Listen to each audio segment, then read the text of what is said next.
Master of Shadows indeed. Best ZNA right here hanging out with me. Obviously coming out with that. Anything kind of going through your mind from the tournament? You're like, I'm just going to play like I did when I won? Well, 1v1 is really different from like a team setting. I was happy that I won the tournament, but ultimately in a competitive setting, doesn't mean anything. But, you know, I'm really happy I played well today. So what's the morale of the team right now? You guys now have the full roster in gear. Everything's in motion. What's the feeling? Actually, I want to correct you on that. We don't have the full roster quite yet. Right. We still have bottom lane. Yeah, we still have Glebe, while our support Imagine is getting his visa sorted out, and we still don't have our head coach Paragon yet. Okay. But in the next couple weeks, that should all be sorted out. And with how well you guys have been doing, you mentioned in an article that you guys came into this split hoping to do better next split, to go for the title next time. Has that changed at all with the wins now? Well, we do, of course, still want to do as well as we can this split, but I think by what I meant in that article is that we probably won't shine as much this split as we will next split because, you know, it's the beginning of the season. We still don't have our full roster. This weekend we had like 2 days of practice with Helios leading up to it, so yeah, that's what I meant by that. Well, hopefully you guys can lock in the full roster right quick. You have CLG and Teammate coming up next week. What's on the agenda here for the downtime before those games?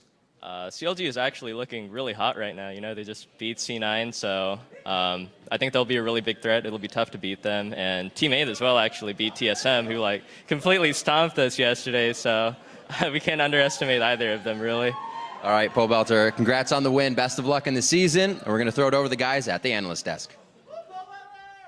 Thank you, Riv. You see shots of the crowd today, having a great time, giving lots of noise and encouragement to the players. I'm sure that's much appreciated in their victories and in their defeats even, right? But I want to jump immediately into Champ Select because I know, Zyrene, you had some qualms with how it played out. Yeah. So they banned away the Annie on Dignitas' side. They banned away their most aggressive player on the team, and that's what you see there is a very passive game when that happens for them. And things just kind of collapsed around them. They couldn't force the issue. And that being said, they go for the J4 first, who isn't really the biggest part of the Narvin combo. Like, if you are going to prioritize that combo, usually you'd go for the Nar first, but they wanted Crumbs on a jungler that he can make pressure on, and he didn't do that.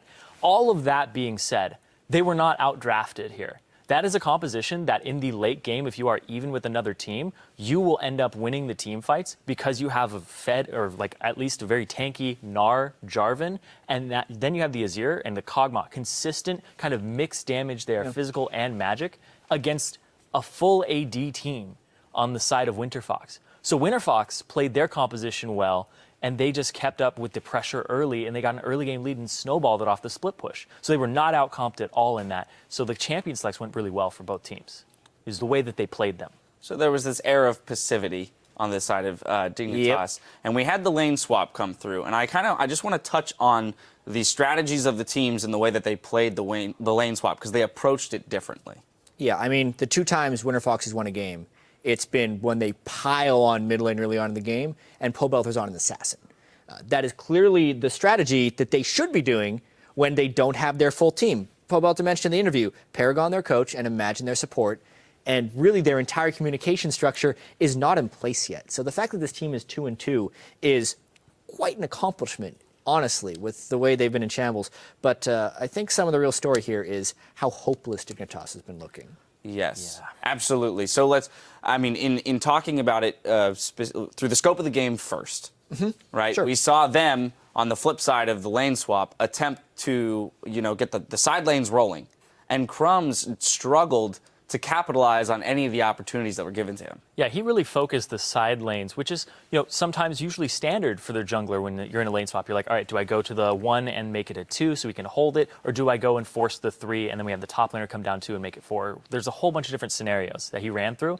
And the one that Helios picked was get Pobelter fed, and Crumbs was not there to make something happen as a counter. He wasn't on his counter ganking style today. He was trying to make pressure, and then he was completely punished for it. He went bottom, didn't get a Cataclysm off, then went middle, and then he used his Cataclysm, didn't even get a flash for it out of Pobelter because it was already that snowball started. We have a replay 22 minutes in. It's kind of the attempt from Dignitas to regroup and say, okay, this is what our composition is supposed to do. Let's effort that now. It's perhaps a little bit too late. We're going to pull it up on your screen right now. We're going to walk through it. just because the decision-making here seem to be, they're just a step behind. They are not on the same page at all. If you look at where Kog'Maw is, you would hope that he's on the other team because he's way too far back right now. Way too far forward right now for where he needs to be. Just roll the clip because this is literally just a clip of poor JJ getting caught. They do not have vision in the flanks. So why is he harassing a support on the enemy team? He immediately gets flanked. The fight is over as soon as Zed is able to cast Ultimate on him from a free run. At that point, the Western Winterfox just piles in, and Dignitas, they have no response to that giant team mistake. Yeah, core JJ's positioning this game was extremely poor. And even right there, just the ward coverage was all on the right side, and they weren't even playing to that side. They were playing towards the middle forward of the lane. They got TP'd on in the back of their lane, so they were getting flanked by Avalon when there was a pink ward on the left side of them, and they had two members, Helios and Pobelter, come from there. So they were getting pincered in there, and Zed was pretty much the first one in onto the biggest priority target on that team as the Kog'Maw. Yep. So now let's expand. Let's take it back a step and kind of get that macro view of things. Dignitas, their only victory has come through, kind of a misstep by Coast. They Not haven't even had a so gold much. lead. They didn't take it themselves. Yeah, Dignitas hasn't really had a gold lead this entire year. If we're talking about significant advantages, to their credit, well, not to their credit, in their defense. There you go. They lost a ton in the offseason. Skara, gone. Zion Spartan, gone. I'm a Cutie Pie, gone. They still don't say they have the coach that they want here. They're still hiring for that position. And it shows. And, Crumbs in particular, he's been getting picked on a lot because his performance has been atrocious in a lot of these games. Just because somebody is playing bad doesn't make them a bad player. In the summer split of last year, I thought Crumbs was the best jungler in North America. Yeah, that's a very important distinction to make. Right? But right now, not even close. He's not playing anything close to that. And it's because everybody on that team, Crumbs included, is waiting for something else to go right. Mm-hmm. No one is taking initiative to make their own opportunity. They're just kind of sitting around hoping, I hope I don't die the most this game, is what it feels like. I don't know that's what they're saying. It's just what it feels like to me watching. Part of it, too, it feels like an identity crisis in a sense, right? You have Kiwi Kid, who we discussed on the desk as kind of the only aggressive player on that team.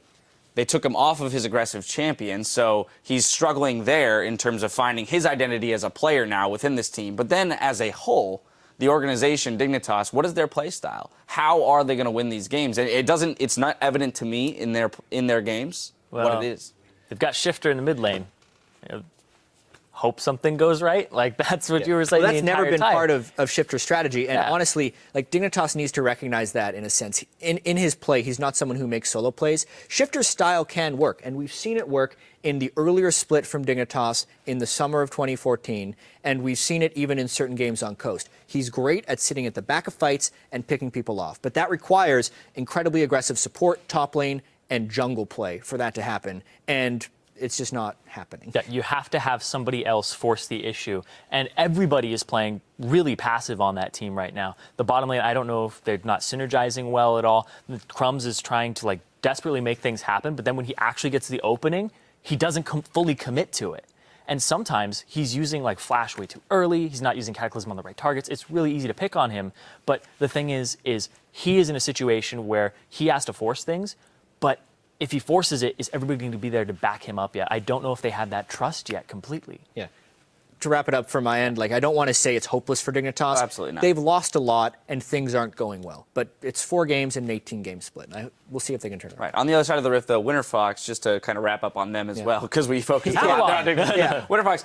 As you said, we've already given them credit for going 2-2 with an uncompleted roster and a lack of coach. This bodes well for a young team that, is definitely looking, Pobelter hinted at, they're looking to shoot for that title in the summer split. Yeah, I think that this team can definitely come together. They've showed that they can kind of play off of each other, and the fact that they're speaking, 2 languages on that team at the moment is actually working out fine for them against this Dignitas squad. They're able to capitalize on things, force the issue, play their style. They are a team that has a pretty distinct style.